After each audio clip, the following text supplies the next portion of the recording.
Assalamualaikum warahmatullahi wabarakatuh. Perkenalkan, nama saya Sela Putri Sinta dengan NIM B1B1 22081.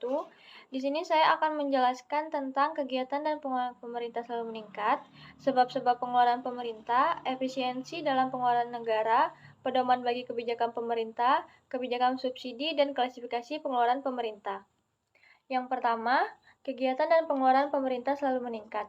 Pengeluaran pemerintah ini dapat bersifat ekshaustif, yaitu merupakan pembelian barang dan jasa dalam perekonomian yang dapat langsung dikonsumsi maupun dapat pula untuk menghasilkan barang lain lagi.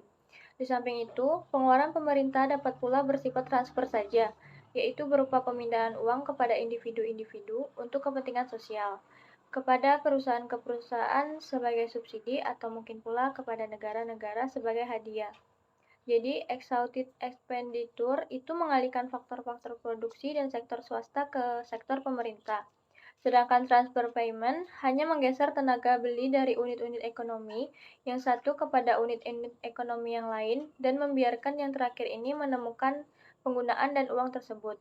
Exhaustive expenditure ini dapat merupakan pembelian barang-barang yang dihasilkan oleh swasta, misalnya bahan makanan, bangunan, mesin tulis, dan sebagainya. Dan dapat pula pembelian ini dilakukan terhadap barang-barang yang dihasilkan oleh pemerintah sendiri seperti jasa-jasa guru, militer, pegawai negeri, dan sebagainya. Dalam hubungan ini, ada seseorang sarjana yang terkenal bernama Aldo Faulkner yang mengemukakan suatu hukum yang disebut dengan Law of Ever Increasing State Activity, atau hukum tentang selalu meningkatnya kegiatan pemerintah. Dan penelitiannya ini di beberapa negara maju pada abad 19 ternyata bahwa pengeluaran pemerintah itu selalu meningkat dari tahun ke tahun, baik dalam arti uang maupun secara real ataupun secara absolut maupun relatif dalam perbandingannya dengan pendapatan nasional yang disebabkan oleh adanya perkembangan sosial. Karena perkembangannya industri, hukum Warner ini diuji oleh Pickuk dan Pisteman dan ternyata hukum ini tidak ditolak. Walaupun ada yang beberapa penjelasan agak ruwet, adapun sebab-sebab dari kegiatan pemerintah selalu meningkat adalah yang pertama, adanya perang. Sekali pengeluaran-pengeluaran untuk keperluan perang ini diadakan akan sulit sekali untuk dikurangi meskipun perang tersebut sudah selesai. Pengeluaran harus tetap diadakan bagi tentara yang sudah terlanjur diangkat sebagai pegawai negeri, di mana mereka ini sebelumnya adalah penganggur dan tidak menjadi tanggungan pemerintah. Akibatnya, baik pengeluaran maupun penerimaan negara tetap cenderung meningkat. Yang kedua, adanya kenaikan tingkat penghasilan dalam masyarakat. Dengan meningkatnya tingkat penghasilan, maka jelas kebutuhan akan konsumsi barang-barang maupun jasa akan meningkat. Dan barang-barang jasa tersebut tidak mungkin diusahakan oleh swasta, seperti misalnya kegiatan pendidikan, kesehatan umum, pemeliharaan prasarana seperti jalan dan jembatan. Ini jelas harus ditangani oleh pemerintah. Meningkatnya penghasilan menuntut jumlah barang dan jasa lebih banyak serta kualitas barang dan jasa yang lebih baik. Yang ketiga, adanya urbanisasi yang membarengi perkembangan ekonomi. Urbanisasi atau perpindahan penduduk dari desa ke kota perlu dilayani oleh pemerintah dalam hal penyediaan lapangan kerja, kebutuhan listrik, air minum, perumahan, keamanan, dan kesehatan. Urbanisasi biasanya terjadi bersama-sama dengan industrialisasi dan perkembangan ekonomi. Keempat, perkembangan demokrasi. Perkembangan demokrasi memerlukan biaya yang sangat besar, terutama untuk mengadakan musyawarah, pemungutan suara, rapat-rapat, dan sebagainya. Dan pemerintahlah yang harus mengusahakan ini semua, karena pemerintah yang memiliki kemampuan untuk menjaga kepentingan semua pihak atau individu dalam masyarakat. Seringkali semakin berkembangnya peranan pemerintah itu sendiri, justru mengakibatkan adanya ketidakefisienan, pemborosan, dan birokrasi sehingga pengeluaran pemerintah ini menjadi semakin besar. Inilah alasan mengapa pengeluaran pemerintah itu selalu meningkat dari tahun ke tahun. Sekarang kita lihat mengenai sebab-sebab pengeluaran pemerintah. Selanjutnya, sebab-sebab pengeluaran pemerintah. Pengeluaran pemerintah dalam arti dapat dipakai sebagai indikator besarnya kegiatan pemerintah yang dibiayai oleh pengeluaran pemerintah. Semakin besar dan banyak kegiatan pemerintah, semakin besar pula pengeluaran pemerintah yang bersangkutan. Budiono mengungkapkan bahwa dalam teori ekonomi makro, pengeluaran pemerintah terdiri dari 3 pos utama yang digolongkan sebagai berikut. Yang pertama, pengeluaran pemerintah untuk pembelian barang dan jasa. Yang kedua, pengeluaran pemerintah untuk gaji pegawai. Perubahan pegawai yang mempunyai pengaruh terhadap proses makroekonomi, di mana perubahan gaji pegawai akan memengaruhi tingkat permintaan secara tidak langsung. Yang ketiga, pengeluaran pemerintah untuk transfer payment. Transfer payment bukan pembelian barang atau jasa oleh pemerintah di pasar barang, melainkan mencatat pembayaran atau pembelian langsung kepada warganya, yang meliputi misalnya pembayaran subsidi atau bantuan langsung kepada warga berbagai golongan masyarakat, pembayaran pensiun, pembayaran bunga untuk pinjaman pemerintah kepada masyarakat. Secara ekonomi, transfer payment mempunyai status dan pengaruh yang sama dengan pos gaji pegawai meskipun administrasi keduanya berbeda. Selanjutnya, efisiensi dalam pengeluaran negara. Baik atau tidaknya hasil yang dapat dicapai oleh kebijakan pemerintah tergantung pada kualitas pemerintah itu sendiri. Apabila pemerintah itu tidak efisien, maka akan terjadi pemborosan dalam penggunaan faktor-faktor produksi.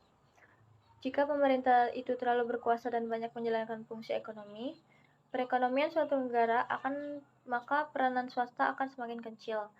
Para individu dan juga badan-badan usaha tidak lagi dapat melatih dirinya dan menciptakan berbagai inisiatif secara efektif untuk mencapai keputusan rasional yang sangat berguna bagi pencapaian kepuasan atau keuntungan yang maksimal. Untuk menilai kebijakan pemerintah, haruslah didasarkan pada pengaruh kebijakan tersebut.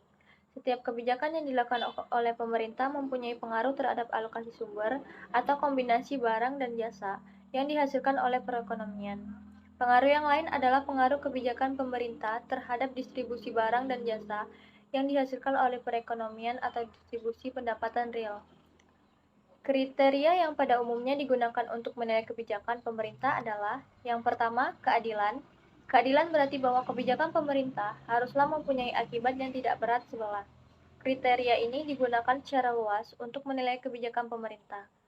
Memang terdapat kesulitan dalam menilai kebijakan.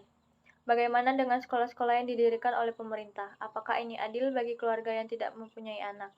Konsepsi tentang keadilan memang sangat sulit, tetapi kiranya terdapat kesepakatan umum bahwa konsepsi tentang keadilan ini hendaklah ditafsirkan secara umum. Misalnya, kebijakan pajak harus diartikan bahwa bagi yang kurang mampu akan mendapatkan subsidi, dan sebaliknya golongan kaya akan membayar pajak. Yang kedua, efisiensi ekonomis. Efisiensi ekonomis sering disebut juga dengan Pareto optimality, yaitu sebagai suatu kriteria yang sangat banyak digunakan oleh para ahli ekonomi untuk menilai kebijakan pemerintah.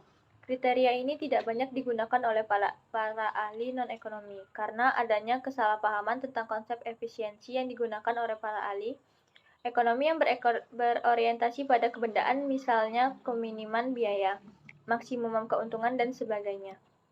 Berorientasikan pada pengertian efisiensi yang bersifat kebendaan ini, efisiensi diartikan dalam kaitannya dengan kesejahteraan masyarakat.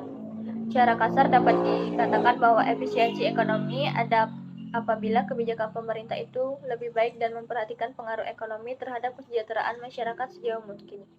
Yang ketiga, kebapakan atau paternalisme. Dalam beberapa kasus, kebijakan pemerintah untuk mengadakan atau menyediakan barang atau jasa yang sebenarnya tidak dikehendaki oleh masyarakat. Sekalipun pemerintah ingin melayani masyarakat secara keseluruhan, tetapi pemerintah mempertimbangkan pula kebutuhan setiap individu secara sendiri-sendiri. Misalnya, jaminan sosial untuk golongan tertentu menyebabkan orang-orang tidak menabung dengan cukup untuk hari masa depan mereka. Ketentuan anak umur tertentu harus masuk sekolah tanpa mengingat adanya keinginan mereka untuk masuk sekolah dan sebagainya.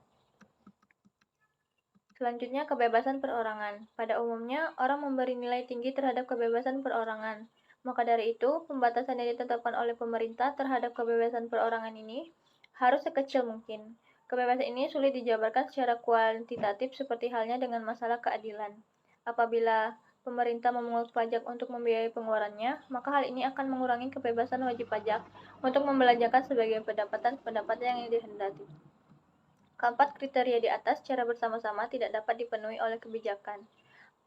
Misalnya, suatu kebijakan memenuhi kriteria keadilan, tetapi mungkin tidak efisien, atau sebaliknya, kebijakan dapat dinilai efisien tetapi kehilangan kriteria keadilan. Walau demikian, kita dapat mengetahui bahwa pemerintah di berbagai negara semakin bertambah besar peranannya dari tahun ke tahun. Pertama, kita harus menentukan sasaran dan pengeluaran atau dari setiap kegiatan pemerintah. Misalnya, Apabila kita ingin meningkatkan kesempatan kerja atau produksi total, kemudian kita harus membandingkan pula hasil-hasil yang mungkin diperoleh dan kegiatan-kegiatan pemerintah dengan seandainya kegiatan tersebut dilakukan oleh swasta. Materi selanjutnya tentang kebijakan subsidi. Salah satu bentuk pengeluaran pemerintah dapat berupa transfer atau subsidi yang sering pula diartikan sebagai pajak yang negatif. Sehingga hal ini akan menambah pendapatan mereka yang menerima subsidi atau mengalami peningkatan pendapatan apabila mereka mengonsumsi atau membeli barang yang disubsidi oleh pemerintah, sehingga harga jualnya rendah. Oleh karena itu, kita dapat membedakan antara subsidi dalam bentuk uang dan subsidi lainnya. Dalam kesempatan ini, kita tidak akan membicarakan pengaruh subsidi terhadap pendapatan nasional atau secara makro, tetapi kita akan membicarakan pengaruh terhadap individu di dalam perekonomian terutama terhadap para konsumen. Di dalam kegiatannya, di dalam menjalankan tugas demi kesejahteraan seluruh golongan dalam masyarakat, pemerintah harus bertindak sedemikian rupa sehingga tidak merugikan pihak-pihak dalam masyarakat tersebut. Kita ambil saja contoh dalam hubungannya dengan produsen dan konsumen. Pemerintah ingin melindungi konsumen dan harga yang terlalu tinggi, dan sebaliknya juga ingin upaya jangan sampai tindakannya ini merugikan si produsen. Dalam hal ini, pemerintah dapat memberikan subsidi dalam bentuk uang sebagai tambahan penghasilan kepada konsumen, atau dapat pula pemerintah memberikan subsidi dalam bentuk penurunan harga barang. Artinya, dalam mengonsumsi suatu barang konsumen hanya diwajibkan untuk membayar kurang dan harga barang yang sebenarnya, dan selisihnya akan ditanggung oleh pemerintah agar jangan sampai merugikan si produsen barang tersebut. Misalnya, pemerintah sanggup memberikan subsidi dalam bentuk penurunan harga barang sebanyak 50%, maka berarti bahwa si konsumen hanya membayar barang tersebut dengan harga 50% lebih rendah dan sebelumnya ada subsidi tersebut. Materi selanjutnya, pedoman bagi kebijakan pemerintah. Telah diketahui bahwa pemerintah di berbagai negara semakin besar peranannya dari tahun ke tahun. Sehubungan dengan peranan atau aktivitas pemerintah yang sangat luas dan selalu meningkat pula, perlu diciptakan suatu pedoman bagi pelaksanaan aktivitas pemerintah sehingga dapat dicapai suatu hasil yang maksimal. Yang pertama, harus ditentukan sasaran dari setiap pengeluaran atau dari setiap kegiatan pemerintah. Misalnya, apakah kita ingin meningkatkan kesempatan kerja atau produksi total atau produksi rata-rata ataupun distribusi penghasilan yang lebih merata.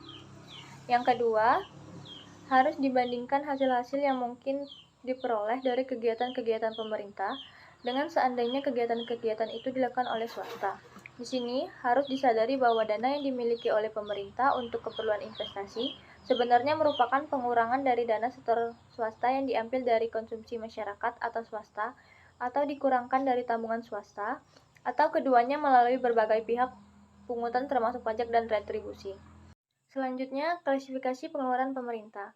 Pengeluaran pemerintah dapat dinilai dari berbagai segi sehingga dapat dibedakan menjadi: yang pertama, pengeluaran itu merupakan investasi yang menambah kekuatan dan ketahanan ekonomi di masa-masa yang akan datang.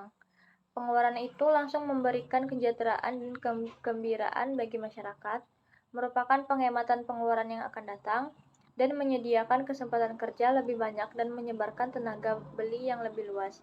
Berdasarkan atas penilaian ini, kita dapat membedakan bermacam-macam pengeluaran pemerintah seperti: yang pertama, pengeluaran yang self-liquidating sebagai atas seluruhnya. Artinya, pengeluaran pemerintah mendapatkan pembayaran kembali dari masyarakat yang menerima jasa atau barang yang bersangkutan.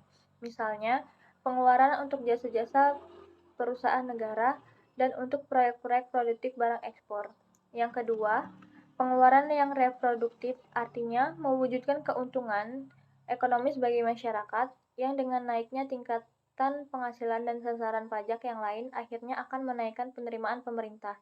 Misalnya, pengeluaran untuk bidang pengairan, pertanian, pendidikan, kesehatan masyarakat, dan sebagainya. Yang ketiga, pengeluaran yang tidak self-liquidating maupun yang tidak reproduktif, yaitu pengeluaran yang langsung menambah kegembiraan dan kesejahteraan masyarakat, misalnya untuk bidang-bidang rekreasi, penelitian monumen, objek-objek turisme, dan sebagainya. Dalam hal ini dapat juga mengakibatkan naiknya penghasilan nasional dalam arti-arti jasa tadi. Yang keempat, pengeluaran secara tidak langsung tidak produktif dan merupakan pemborosan, misalnya untuk pembiayaan pertahanan atau perang, meskipun pada saat pengeluaran terjadi penghasilan perorangan yang menerimanya akan naik. Yang kelima, Pengeluaran yang merupakan penghematan di masa yang akan datang, misalnya pengeluaran untuk anak-anak yatim piatu. Kalau hal ini tidak dijalankan sekarang, kebutuhan-kebutuhan pemeliharaan bagi mereka di masa mendatang pada waktu usia yang lebih lanjut pasti akan lebih besar.